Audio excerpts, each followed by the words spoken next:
Hey, Blythe here, bringing you part 2 of the digestive process so you can live with radical radiance every day. Be sure to subscribe to my channel so you can stay up to date on all things health and beauty.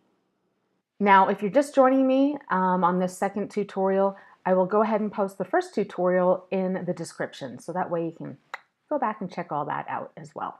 So you've got some digestive issues going on and you're not feeling your best. By the end of this tutorial, you are going to know the first 3 stops along the GI tract and a few key things that are going on in each one. So can any of you guess what the mechanical component might be? Go ahead and reply in the comments below. I want to see what you have to say about that. And yes, it is chewing. We've got to grind up the food we are ingesting into those tiny, tiny pieces that I was talking about, because we want to make sure that they're super tiny. That way the body can use it better. And while you're chewing, your mouth is secreting saliva from 3 different salivary glands.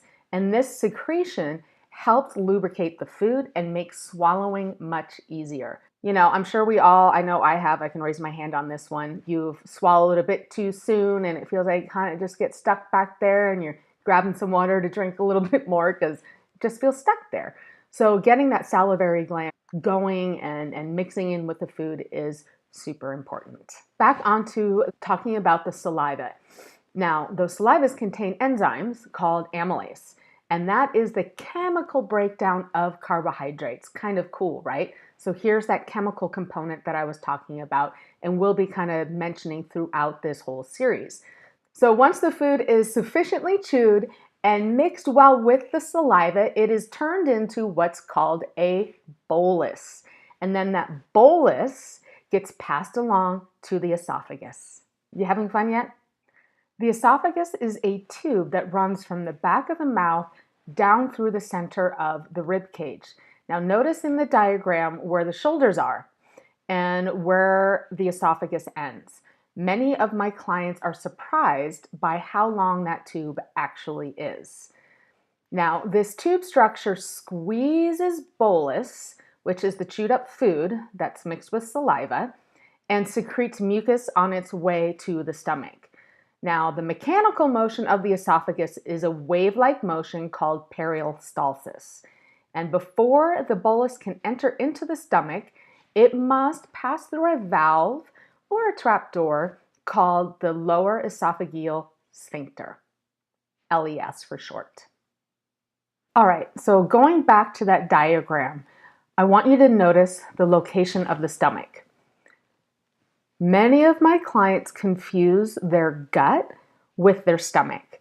They will point or lay their hands on their navel area when referring to their stomach. I just kind of want you to take note of that. Perhaps you do that as well. Not a big deal, but it's always good to kind of have a reference point of where kind of things are within the body.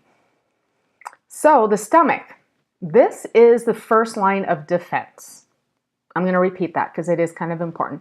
It is the first line of defense for your body because it eradicates any kind of bacteria or parasite that may have been ingested when whatever that food you ate. If you eat fruits and veg and they don't get properly washed, you might pick up a hitchhiker or 2. The stomach secretes highly acidic substances that protect your body from any outside funk, bacteria or freeloaders, parasites that may have been in your food. Most bacteria are not fond of acid and suffer in a properly acidic environment. Then there's the enzyme production of pepsin that starts to hack its way into proteins. This is where the chemical breakdown of proteins start, in the stomach. And at this point, only the mechanical breakdown of protein has happened, and that was back in the mouth through chewing. This chemical breakdown continues with carbs while in the stomach, and again, initiating the breakdown of the protein molecule. That's right. Essentially, the stomach is taking the bolus and transforming it into even smaller chemical particles. Then it is mixed with gastric secretions produced by the stomach. This becomes now what's called chyme. All right, so in order to make that chyme, the stomach has lots of mechanical work to do. Imagine your stomach as a vigorous paint shaker you know, mixing all those colors together. Going, sound effects help.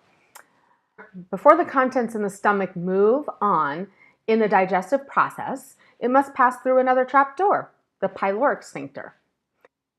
And then that valve is what allows the food to go into the small intestine, which is going to be the next subject of our video. You don't have to live with digestive discomfort, and the more you understand is helpful. However, having someone there to guide you through your healing process is going to give you far better results and help guide you through this complex information. As you can see, there's quite a bit there.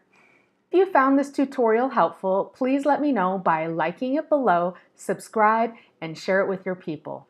Thank you so much for watching, and I will see you on the next one.